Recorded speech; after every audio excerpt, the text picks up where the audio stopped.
Hello everyone. These are the today's contents: resultant methods, resultant of two or more forces, and numericals. Now resultant method. To find out the resultant force, there are the two methods.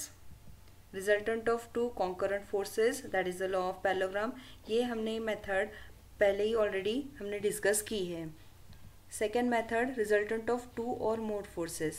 इस presentation में हम ये second method discuss करेंगे. जबकि दो और more forces, to or more forces हैं, तो हमें रिजल्टेंट कैसे फाइंड आउट करना है.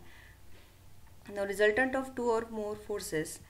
When two or more coplanar concurrent or non-concurrent forces acting on a body, the resultant can be found out by using the resolution procedure. मतलब हमें split करना है, रिजोल्यूशन फाइंड आउट करना है हर एक फोर्स का, और उसके बाद हमें उसका रिजल्टेंट फाइंड आउट करना है. So there is formula resultant R is equal to root of summation fx square plus fy square. This formula gives the magnitude, उसका मैग्नीट्यूड हमें मिलेगा.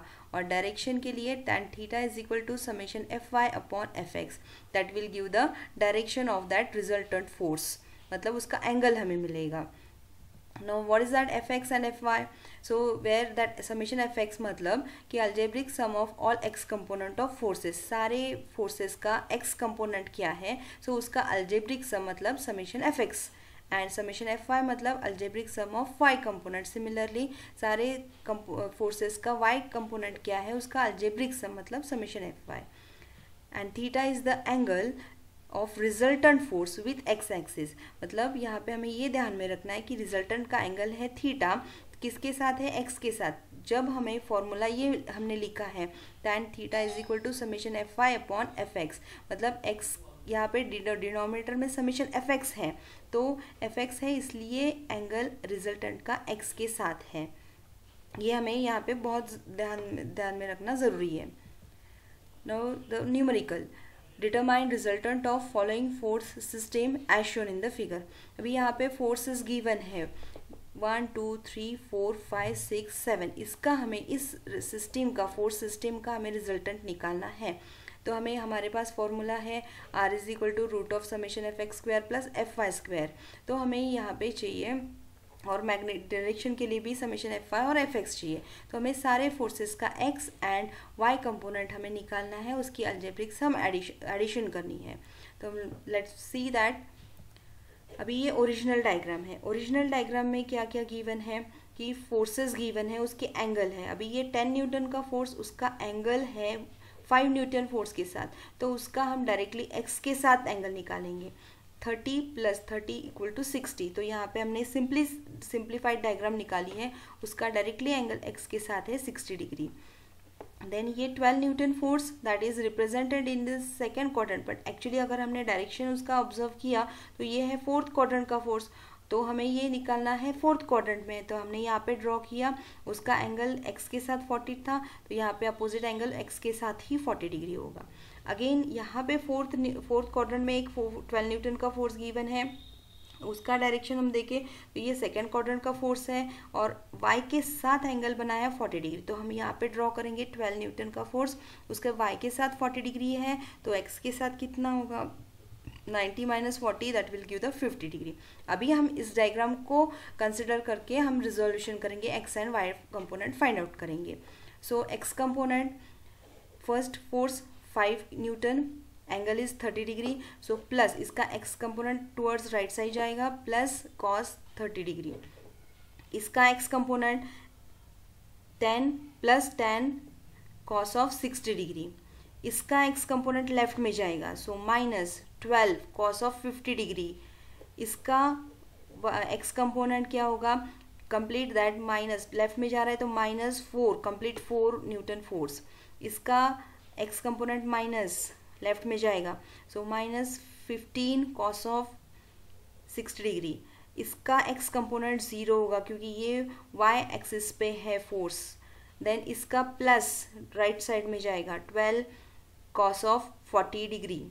सो ये हमने लिख लिया. उसका अगर हमने कैलकुलेशन किया कैलकुलेटर पे तो हमें मिलता है माइनस 0.69 न्यूटन. माइनस मतलब क्या है, इस साइन, ये माइनस साइन का मतलब है कि direction is towards left side, तो हम इस टाइप से भी रिप्रेजेंट कर सकते हैं और डायरेक्शन डायरेक्टली इस टाइप से भी रिप्रेजेंट कर सकते हैं।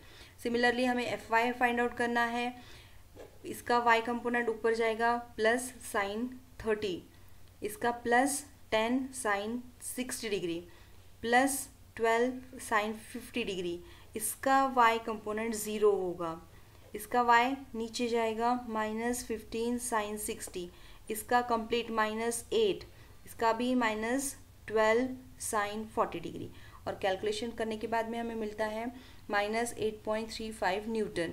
माइनस का मतलब अगेन क्या है कि downward direction, so represent either like this or like this. Then हमें r निकालना है, so put summation F X and F Y in that formula, so you will get the r in magnitude 8.38 newton, and उसकी direction भी चाहिए हमें, so put that in the formula tan theta is equal to summation F Y upon F X is equal to, तो हमने ये calculation करने के बाद में हमें थीटा मिलता है, that direction is equal to 85 degree 0.28 degree. तो r is in third quadrant. Third quadrant में अभी हमने ये कैसे फाइंड आउट किया है, तो r की डायरेक्शन क्या है, इसके लिए हमें चाहिए समेशन एफ एक्स जो है उसका साइन देखो और समेशन एफ वाई का साइन देखो। अभी यहाँ पे समेशन एफ एक्स भी माइनस है, समेशन एफ वाई भी माइनस है। माइनस मतलब यहाँ पे लेफ्ट में जाएगा, ये डाउनवर्ड जाएगा, तो इस टाइप की डायरेक्शन जहाँ जहाँ पे माइनस माइनस आता है तो ये थर्ड क्वाड्रेंट का फोर्स है, तभी माइनस दोनों X and Y component minus होंगे। So R is in third quadrant.